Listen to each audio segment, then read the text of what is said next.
अब मैं तुमको मतलब क्या कहते हैं नॉन मेटल के बारे में पढ़ाने वाला हूँ, और विश्वास मानो एग्जाम में जो सबसे ज्यादा तुमसे पूछा जाएगा ना, वो नॉन मेटल से ज्यादा पूछा जाएगा। क्योंकि नॉन मेटल में मतलब क्या कहते हैं एक्सेप्शंस बहुत ज्यादा है। तो अगर मान लो कि जो सबसे पहले प्रॉपर्टी पढ़ी थी ना हमने मेटल की, कि वो तुम्हारा मेलिएबल होता है, तो हमें मालूम है कि भैया जो आपका नॉन मेटल होता है वो आपका नॉट मेलिएबल होता है। मतलब कि वो मेलिएबल नहीं होगा। आप उसको अगर मान लो कि हथौड़े से मारोगे तो वो तुरंत टूट जाएगा। तो अगर मान लो कि तुरंत टूट जा रहा है तो फिर तो ना तो भैया ये मैलिएबल रहा, ना ही ये आपका डक्टाइल रहा। ये तो फिर आपका मतलब क्या हो गया, ये आपका ब्रिटल हो गया। क्या हो गया? ये आपका ब्रिटल वाला हो गया। तो ब्रिटल आपकी एक ऐसी प्रॉपर्टी होती है कि जब भी आप किसी चीज को मतलब अगर हथौड़े से मारते हो तो वो छोटे छोटे छोटे छोटे मतलब क्या कहते हैं टुकड़ों में टूट जाता है ना। तो ये प्रॉपर्टी कौन रखता है? ये तुम्हारे प्रॉपर्टी रखते हैं नॉन मेटल, तुम्हारे रखते हैं। लेकिन अगर मान लो कि मैं बात कर देता हूँ इसी में से एक एक्सेप्शन की बात कर देता हूँ कि भैया कार्बन तो आपका मतलब नॉन मेटल होता है, लेकिन अगर मैं एलोट्रॉप्स ऑफ कार्बन की बात करूँ तो भैया इसमें अगर दो की बात कर लेता हूँ, एक डायमंड की बात कर लेता हूँ और एक तुम्हारा मतलब मान लो कि भैया मैं ग्रेफाइट की बात कर लेता हूँ। तो जब मैं ग्रेफाइट को मतलब तोड़ता हूँ उससे मतलब क्या कहते हैं कि किसी हथौड़े से, तो बड़े आराम से टूट जाता है। तो मेरे को समझ में आता है हाँ भैया वो तो हो ही जाता है, क्योंकि कार्बन एज अ कोयले को मैं जब तोड़ता हूँ वो भी हो जाता है। लेकिन भैया आपने बताया था कि डायमंड जो होता है एलोट्रॉप्स का, उसको मैं हथौड़े से मारूं तो वो तो नहीं टूटता। तो ये क्या हो गया? ये तुम्हारा एक एक्सेप्शन हो गया। ये क्या हो गया? तुम्हारा एक एक्सेप्शन हो गया कि हाँ मेटल तुम्हारा मेलिएबल और डक्टाइल तो नहीं होता, ब्रिटल होता है। लेकिन सारे मेटल तुम्हारे ब्रिटल होते हैं ऐसा नहीं है। तुम्हारे कार्बन में एक एलोट्रॉप पाया जाता है डायमंड, जो बहुत ही ज्यादा स्ट्रांग होता है। वो इतना ज्यादा स्ट्रांग होता है कि ये दुनिया का आज तक का सबसे स्ट्रांगेस्ट तुम्हारा मतलब क्या कहते हैं कि पार्ट है किसी भी चीज का, है ना। ये जिसकी वजह से इसको मतलब क्या कहते हैं ऑयल ड्रिलिंग तक में इसका यूज करते हैं। और ये ऑयल ड्रिलिंग की वीडियो तुमको मतलब क्या कहते हैं कार्बोनेट्स कंपाउंड में तुमको पढ़ाऊंगा, जब मैं तुमको एलोट्रॉप्स ऑफ कार्बन में मतलब क्या कहते हैं स्ट्रक्चर ऑफ कार्बन के बारे में पढ़ाऊंगा, तब तुम्हें और अच्छे से समझ में आ जाएगा यार। तो ये क्या हुआ कि एक मैंने तुमको एक एक्सेप्शन बता दिया, ये हो गया। और अगर मान लो कि अगर ब्रिटलनेस के बेसिस पे अगर और एग्जांपल लूं तो कार्बन में कोल हो गया, सल्फर हो गया। सल्फर बता सकते हो कैसा दिखता है? बताओ मुझे। सल्फर का रंग तुम्हारा येलो रंग का दिखता है, ठीक है। सल्फर। हाँ सल्फर येलो रंग का दिखता है, ठीक। ठीक इसी तरीके से फास्फोरस है, फास्फोरस का रंग बता सकते हो कैसा दिखता है? रेड कलर का दिखता है। तुम्हारे घर में माचिस रखी है? मैचस्टिक, मैचस्टिक के ऊपर फास्फोरस। जो रेड रेड रहता है ना वो तुम्हारा फास्फोरस ही होता है। तो ये हाँ। कभी भी तुम उनको ठोकोगे तो कैसा होगा? वो फटाक से मतलब क्या कहते हैं तुम्हारे टूट जाएंगे, है ना। तो आओ अभी देखो तुमको दिखाते हैं। ये क्या इसमें देखना, इसमें ग्रेफाइट, पेंसिल में ग्रेफाइट पाई जाती है। तो देखो ग्रेफाइट है, देखो मैं इसमें थोड़ा सा भी प्रेशर लगा रहा हूँ तो क्या हो जा रहा है? ये बड़े आसानी से टूट जा रहा है ना। तो क्या बता रहा है कि मेटल तो यार तुम्हारे नॉन मेटल तो यार मेलिएबल नहीं दिख रहा, ना तो डक्टाइल दिख रहा है, ये ब्रिटल है, ये इजिली ब्रेक हो जा रहा है ना। या तो मैं इसको हैमर्ड कर रहा हूँ या थोड़ा सा भी थिन शीट बनाने की कोशिश कर रहा हूँ, ये भाई नहीं बच पा रहा है, ये तुरंत टूट जा रहा है। तो ये हो गया एग्जाम्पल में कार्बन। एक तुम्हारा तुम्हारा मतलब क्या कहते हैं नॉन मेटल होता है, सॉलिड नॉन मेटल मतलब सॉलिड फॉर्म में पाया जाता है। अदरवाइज जो अगर मैं नॉन मेटल की बात करूं तो नंबर ऑफ नॉन मेटल कितने होते हैं? 22 होते हैं, जिसमें से तुम्हारे 10 तुम्हारे बाईस। सॉलिड पाए जाते हैं, एक लिक्विड पाया जाता है और 11 तुम्हारे गैसियस फॉर्म में पाए जाते हैं। तो सॉलिड फॉर्म में कार्बन पाया जाता है। कार्बन में अगर मान लो कि कोयला, या फिर अगर मान लो कि उसका एलोट्रॉप में एक ग्राफाइट ले लूं, तो ये बड़े आराम से मतलब क्या कहते हैं ब्रिटल होता है, बड़े आराम से ये टूट जाता है। और एग्जांपल लेता हूं तो जैसे मान लो कि ये सल्फर है, सल्फर को अगर मान लो कि मैं हथौड़े से तोड़ूंगा या फास्फोरस को तोड़ूंगा तो ये बड़े आराम से टूट जाएगा। स्ट्रेच हो देख रहे हो टुकड़ों में टूट गया। ये क्या? ये कार्बन है, कोयला है, इसको तोड़ा तो ये बड़े आराम से टूट गया। तो ये क्या बता रहा है कि हाँ यार तुम्हारा ये मैलिएबल तो नहीं होता, ना ही तुम्हारा ये डक्टाइल होता है। ये क्या होता है? ये एक तरीके का तुम्हारा क्या हो जाएगा, ये तुम्हारा ब्रिटल वाली प्रॉपर्टी को रखेगा। आ जाओ, अब हमने देखो इसकी दूसरी प्रॉपर्टी बताते हैं, वो क्या है तुम्हारी इलेक्ट्रिकल कंडक्टिविटी। तो मेटल तुम्हारा गुड कंडक्टर ऑफ इलेक्ट्रिसिटी होता है। ये क्या होता है तुम्हारा? पुअर कंडक्टर ऑफ इलेक्ट्रिसिटी होता है। मतलब कि इसमें इलेक्ट्रिसिटी कंडक्ट नहीं हो पाएगी। मतलब कि अगर मान लो कि ये तुम्हारा कोई पार्ट है नॉन मेटल का, कोई भी पार्ट हो सकता है ना। जैसे मान लो कि मैं बात करते तो सल्फर है, सल्फर की एक मतलब क्या कहते हैं पाउडर है, या फिर मतलब कुछ भी मान लो कि पाउडर की एक लेयर बना दी और मैंने बोल दिया कि चलो ठीक है यहाँ से इलेक्ट्रिसिटी पास कराते हैं, तो इलेक्ट्रिसिटी यहाँ पास नहीं हो पाएगी। क्यों पास नहीं हो पाएगी? क्योंकि भैया इसमें मतलब क्या कहते हैं बहुत ही ज्यादा मतलब रेजिस्टेंस आ रखा है, रेजिस्टेंस हो रखा है, जिसकी वजह से आपके आवाज इलेक्ट्रॉन। नहीं आ रही भैया। अभी आ रही है? हाँ बारी। ठीक है। तो मतलब कि इलेक्ट्रिसिटी आपकी फ्लो नहीं हो पा रही, क्यों? क्योंकि आपका रेजिस्टेंस हाई है, और इलेक्ट्रिसिटी फ्लो होने का मतलब इलेक्ट्रॉन आपके फ्लो नहीं हो पा रहे। तो जब आपके इलेक्ट्रॉन नहीं फ्लो हो पा रहे, तो आपकी इलेक्ट्रिसिटी भी नहीं फ्लो हो पा रही, और जब आपके इलेक्ट्रॉन नहीं फ्लो हो पा रहे, ये सारी चीजें नहीं हो पा रही, वाइब्रेट नहीं हो पा रहा, तो ये कहीं ना कहीं आपका पुअर कंडक्टर ऑफ हीट भी हो जाएगा। ये क्या हो जाएगा? पुअर कंडक्टर ऑफ हीट भी हो जाएगा। तो मुझे बताओ, इतना समझ में आ गया कि नहीं आ गया? आ गया भैया। आ गया ना? तो ये मैं जो बता रहा हूँ, ये जर्नली की बात बता रहा हूँ कि ज्यादातर तुम्हारे जो मतलब वो होते हैं नॉन मेटल, वो पुअर कंडक्टर ऑफ इलेक्ट्रिसिटी और पुअर कंडक्टर ऑफ हीट होते हैं। लेकिन अगर मान लो, मैं फिर से बोलता हूँ कि भैया एक कार्बन है, कार्बन के दो तीन बच्चे हैं, एक बकमिस्टर फुलेंस, एक तुम्हारा डायमंड हो गया, और एक तुम्हारा मतलब क्या कहते हैं कि तुम्हारा वो हो गया ग्रेफाइट हो गया। तो मुझे मालूम है कि भैया ग्रेफाइट में तो आपकी इलेक्ट्रिसिटी फ्लो होती है, वो मैं बाद में बताऊंगा कि ये तुम्हारे चार नहीं, तीन कार्बन से अटैच होता है। तो एक कार्बन का एक इलेक्ट्रॉन फ्री होता है, तो उसकी वजह से फैल जाता है। तो graphite as a exception non metal का, उसमें इलेक्ट्रिसिटी बड़े आराम से कंडक्ट होती है। तो इस चीज को हमेशा समझना, ठीक है? ये हो गया। और फिर जो उसकी नेक्स्ट प्रॉपर्टी थी कि ये भाई शाइन, मतलब जैसे मेटल शाइन करते हैं, लस्ट्रस होते हैं, लेकिन जो तुम्हारे नॉन मेटल होते हैं वो तुम्हारे लस्ट्रस नहीं होते, वो शाइन नहीं करते। सबसे ज्यादा कैसे होंगे? डल फेस के होंगे। जैसे मान लो कि सल्फर हो गया, फास्फोरस हो गया, डल शेप के होते हैं। माचिस की तीली तुमको चमकते हुए नहीं दिखाई देगी। लेकिन अगर मान लो कि उसी माचिस की तीली में अगर मैं आयोडीन लगा दूं, क्या लगा दूं? आयोडीन लगा दूं, तो आयोडीन तुमको चमकते हुए दिखाई देगा। तो ये एक उसका क्या होगा? ये तुम्हारा एक एक्सेप्शन हो गया। आओ पहले वीडियो देखो तो और अच्छे से समझ में आ जाएगा क्या बताना चाह रहा था मैं। ठीक। तो ये देखो, इसमें ध्यान से देखना। अच्छा, जैसे मान लो जनरली मैं पूछता हूँ, ये जो पहला वाला ऑब्जेक्ट है, ये पहला वाला ऑब्जेक्ट मेटल है कि नॉन मेटल है? पहले मेरे को बताओ, पहला वाला ऑब्जेक्ट मेटल है भैया। मेटल है, इलेक्ट्रिसिटी फ्लो करेगी कि नहीं करेगी, बताओ मुझे। करेगी भैया। वेरी करेगी। गुड। अब मुझे बताओ, दूसरा वाला मेटल है कि नॉन मेटल है? Non non metal. Metal. Non metal है, इसमें इलेक्ट्रिसिटी फ्लो नहीं करेगी। लेकिन मुझे तो क्या है, इस वाले नहीं दूसरे वाले करेगी। प्रोडक्ट में कोई भी एक ऐसा पार्ट है जो मेटल का दिख रहा हाँ हाँ हाँ। भैया। है ना? बीच तो वाला अगर मान शार्प लो कि ब्लेड। उसमें से, हाँ, अगर मान लो कि उसमें से सर्किट पास करेंगे, तो तुम्हारा इलेक्ट्रिसिटी फ्लो करेगी कि नहीं करेगी? करेगी। करेगी भैया। करेगी। Very good. अब मुझे बताओ, ये तीसरा प्रोडक्ट जो है, ये तुम्हारा मेटल है कि नॉन मेटल है? Non non metal. Metal. Electricity pass होगी कि नहीं होगी? नहीं। नहीं होगी। नहीं होगी। अभी बताओ, चौथा प्रोडक्ट बताओ, तुम्हारा मेटल है कि नॉन मेटल है? Non metal. Non metal. Non metal है, लेकिन इसमें इलेक्ट्रिसिटी पास होगी कि नहीं होगी? होगी भैया। हो होगी। ग्रेफाइट। होगी। क्यों? क्योंकि भैया ये नॉन मेटल का क्या ग्रेफाइड है। पार्ट है? तुम्हारा ग्रेफाइट है, और ग्रेफाइट आपका इलेक्ट्रिसिटी को कंडक्ट करता है ना? इस चीज को समझ लो।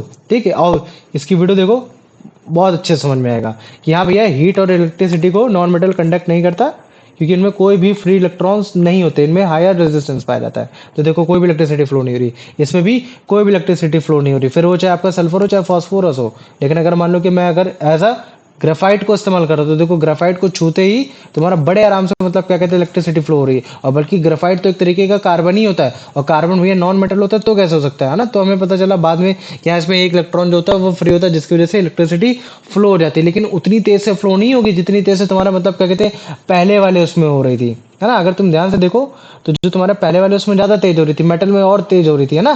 क्यों? क्योंकि इसमें रेजिस्टेंस सबसे कम था।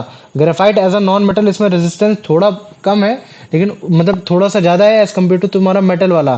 तो इसी वजह से देखो, जो ग्रेफाइट में हमने इलेक्ट्रिसिटी फ्लो कराई, वो उतनी तेज नहीं जितनी तुम्हें पहले वाले में दिख रही थी। तो इसमें भी तुमको पता चलेगा कि हाँ, रेजिस्टेंस का खेल होता है। तो इसी चैप्टर में देखो, तुम्हारा मैं फर्स्ट चैप्टर तुम्हारा इलेक्ट्रिसिटी का भी बता रहा हूँ।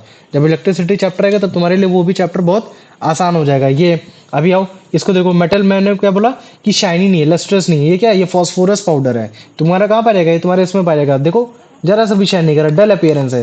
लेकिन अगर मान लो कि मैं तुमको ये दिखाता हूँ, है ना, जस्ट तुमको आयोडीन दिखाता हूँ, तो आयोडीन को देखो कैसे दिख रहा है, शाइनी दिख रहा है नहीं दिख रहा है? ये देखो कैसा है, ये भी शाइनी है ना? तो iodine as a non metal तुम्हारा क्या है? लस्ट्रस अपीयरेंस है, मतलब कि इसको देखोगे तो कहीं ना कहीं तुमको ये शाइन होते हुए आपको दिखाई देगा। ये, और अगर और एग्जांपल दिखाऊं, तो ये देखो नॉन मेटल के जो डल दिखते हैं, जैसे सल्फर हो गया, फास्फोरस हो गया, कार्बन हो गया, इनमें कोई भी अपीयरेंस ऐसा नहीं कि जो इसको शाइनी दिखा रहा है, लस्ट्रस दिखा रहा है, डैजलिंग दिखा रहा है, ऐसा कुछ भी नहीं हो रखा। ठीक है। फिर हमने और पढ़ा था मेटल में कि भैया मेटल तुम्हारा जनरली हार्ड होता है लेकिन नॉन मेटल कैसा होता है, सॉफ्ट होता है ना। तो जैसे अभी हमने स्टार्टिंग में तोड़ा नहीं था, सल्फर को तोड़ा था, कार्बन को तोड़ा था, तो हमें क्या पता चला था कि हाँ भैया आप मतलब क्या कहते हैं कि बड़े आराम से उसको तोड़ सकते हो। लेकिन कार्बन की अगर एलोट्रॉप्स ग्रेफाइट की बात की जाएगी तो ग्रेफाइट को भी तोड़ सकते हो। लेकिन जब बात भैया डायमंड की आ जाएगी तो फिर आप अपने हाथ पीछे हटा लेना, क्योंकि आप डायमंड को नहीं तोड़ सकते।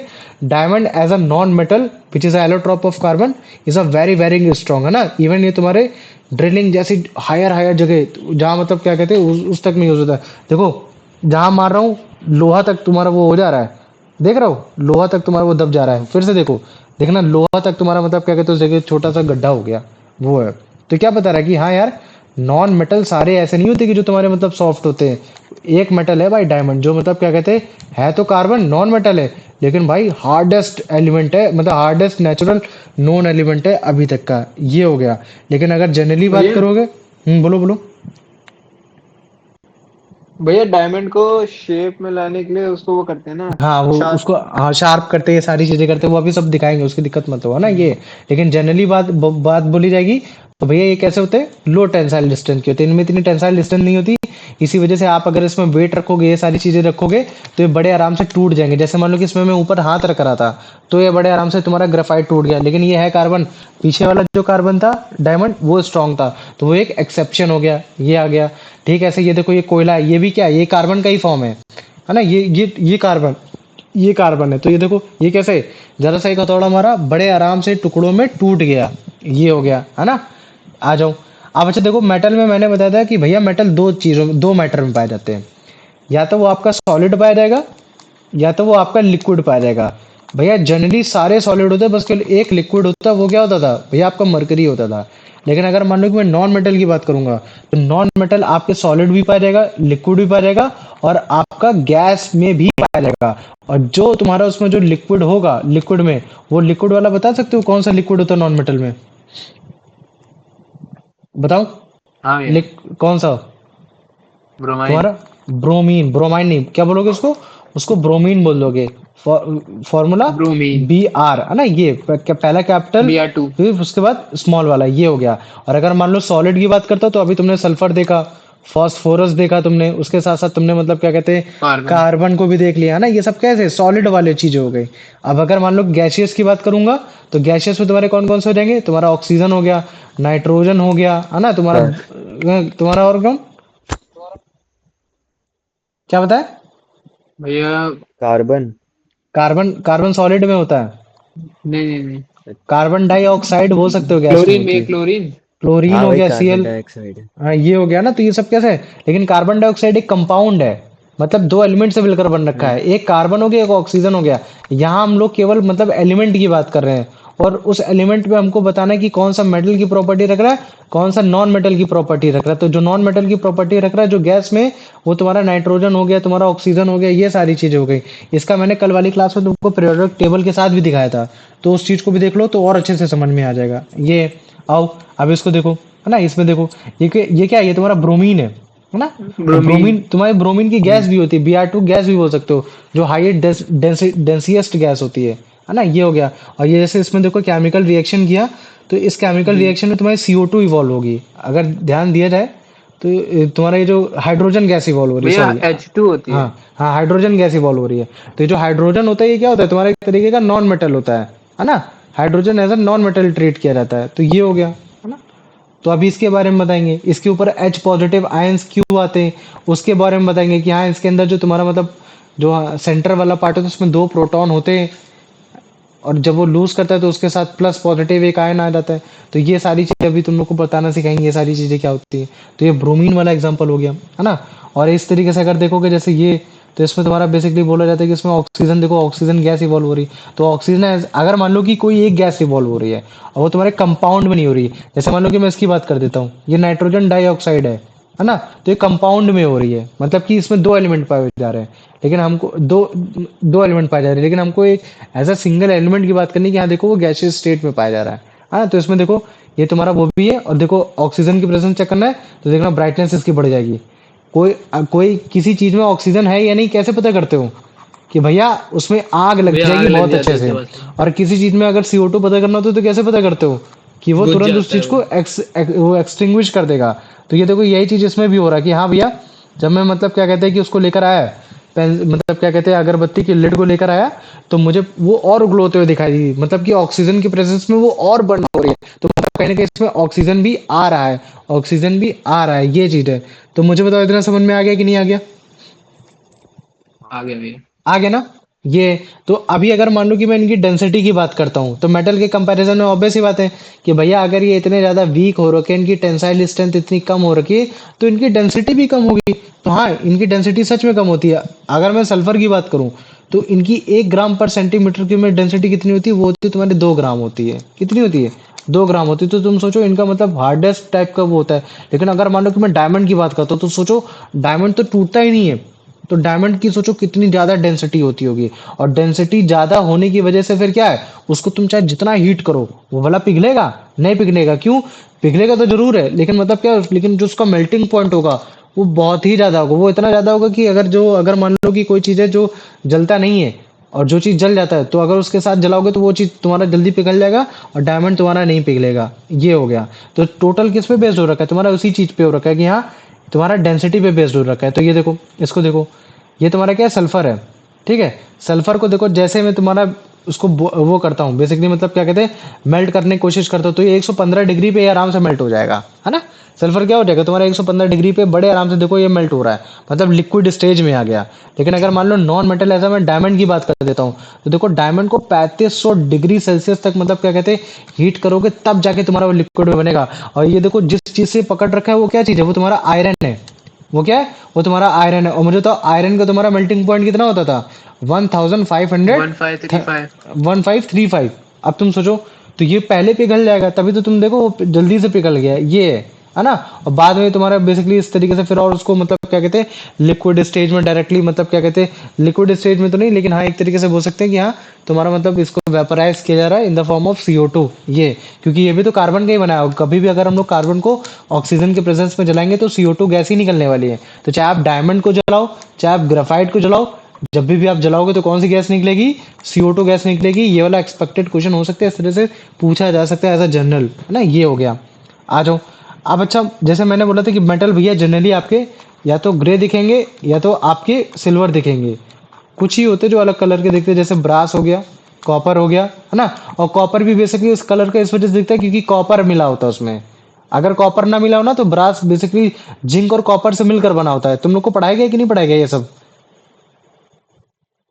ये दोनों का नहीं मिक्सचर, भैया ये शायद। सारी चीजें पढ़ाया गया था 9th क्लास में कि ब्रास किससे बनता है, ये सारी चीज। एलॉय नाम सुना है? एलॉय पढ़ाया जाएगा हाँ एलॉय ये है ना? पढ़ाया तो गया है। जो ब्रास होता है वो तुम्हारा ब्रास और जिंक और कॉपर की वजह से बनता है। कॉपर की क्वांटिटी ज्यादा ली जाती है, और तुम्हारा जिंक की क्वांटिटी कम ली जाती है, जिसकी वजह से ब्रास तुमको थोड़ा सा रेड कलर का दिखाई देता है। लेकिन अगर मान लो कि मैं नॉन मेटल की बात करूंगा, तो नॉन मेटल में तुमको येलो भी दिखेगा, व्हाइट भी दिखेगा, ब्लैक भी दिखेगा, तुम्हारे अलग अलग कलर के भी तुमको दिख जाएंगे।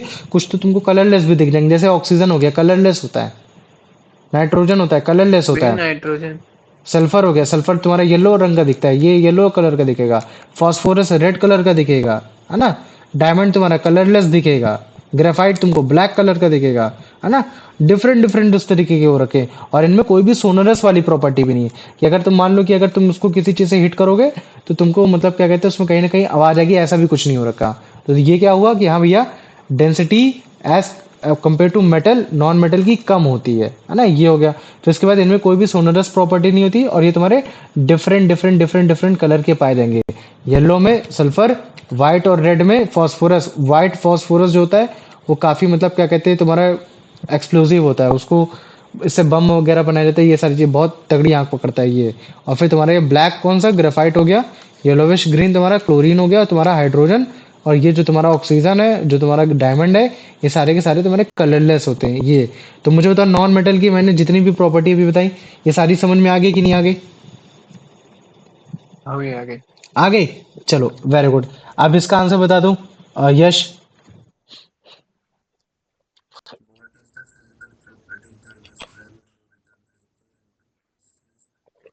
आवाज नहीं आ रही ब्रो, नहीं आ रही। ठीक है। अब आ रही। हाँ अब आ रही है। What is the physical property that describes non-metals breaking into pieces when harmed or stretched? What is physical that describes non-metal breaking into pieces? Malleability, ductility. सी वाला सी वाला। वेरी गुड, आ जाओ। अब इसका आंसर बता दो। आरपित, इसका आंसर बताओ बेटा। कोई नहीं है। तुम ही हो बस। मैं वही। मैं और कार्तिक। कार्तिक है। चलो कार्तिक तुम बताओ। When solid non-metals like sulfur, phosphorus, or carbon are beaten with a hammer, they form thin sheets, form thin wires, break into pieces, become shiny. They break into pieces. Very good, आ जाओ। बताओ वही इसका answer. Yash. The text states that non-metal are neither malleable or nor ductile. This means that solid non-metal cannot be polished or made sonorous, heated or made strong, harmed into the thin sheets or drawn into thin wires. सी वाला। सी वाला, वरना otherwise तो इनको polish भी नहीं कर सकते। Property तो यही ये चीज है। हाँ लेकिन क्वेश्चन में ही बोल दिया कि भैया मेटल तुम्हारा ना तो मैलेबल ना तो डक्टाइल। इसका मतलब क्या है? ये सॉलिड ना हाँ। तो शीट में कन्वर्ट होगा ना तो वायर में कन्वर्ट होगा। आ जाओ, इसका आंसर बताओ।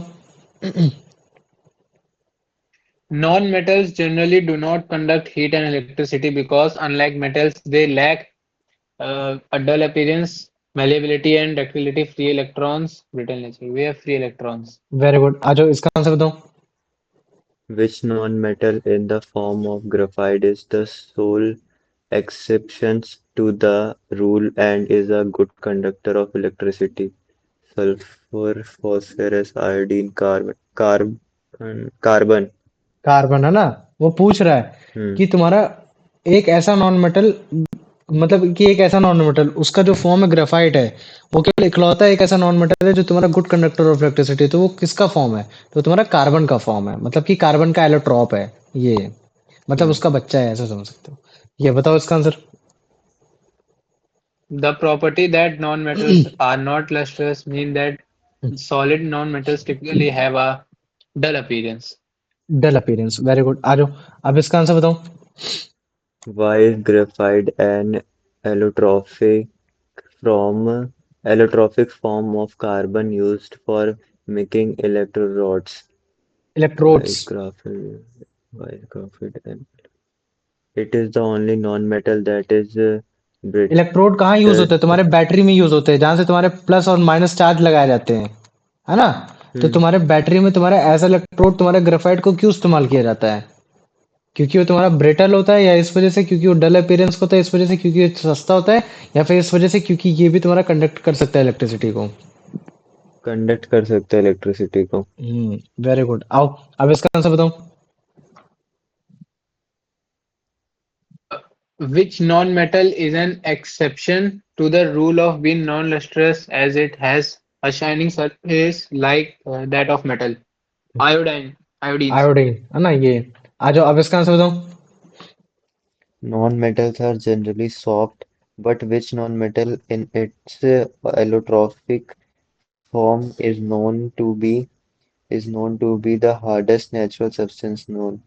Diamond. डायमंड, वेरी गुड, आ जाओ, अब इसका आंसर बताओ। Non-metals are generally not strong. Which non-metal is specifically mentioned as having low?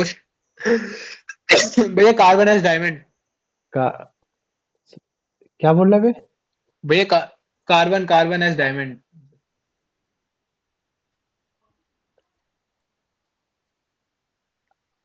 Low strength लो भैया स्ट्रेंथ है भाई। ये ग्राफाइट ग्राफाइट। ग्रेफाइट हो ऑलवेज। गया ये, है ना। आ जाओ, अब इसका आंसर बताओ। Non-metals exist in all three states of matter at room temperature. Which of the following non-metal is the liquid at room temperature? Bromine. Bromine, very good, आ Bromine. जाओ, अब इसका बताओ। Hmm. The general property of non-metals is that they are soft, which allotropic form of carbon is the sole exception, being the hardest natural substance known. भैया ये तो diamond. Dam, चला जा। अब इसका आंसर बता दे। Non-metals have comparatively low melting point, which non-metal is cited as having a very high melting point greater than 30 carbon, phosphorus, chlorine, sulfur. Carbon as diamond. Carbon and diamond, very good. आ जाओ, अब इसका answer बताओ। Non-metals are non-sonorous, meaning they do not produce sound when hit. Which non-metal is mentioned as being not strong, having low strength, and easily breaking, snapping when a large weight is placed on its sheet? Graphite. Graphite, वैसे sulphur भी है ना? ये वो भी हो सकता है, क्यों नहीं हो सकता? सल्फर भी हो सकता है ना? ये आ जाओ, अब इसका आंसर बताओ। Non-metals have many different colors. What color is the non-metal? Chlorine. Chlorine yellow. Yellow होता है, वेरी गुड, है ना? ये चीज हो गया।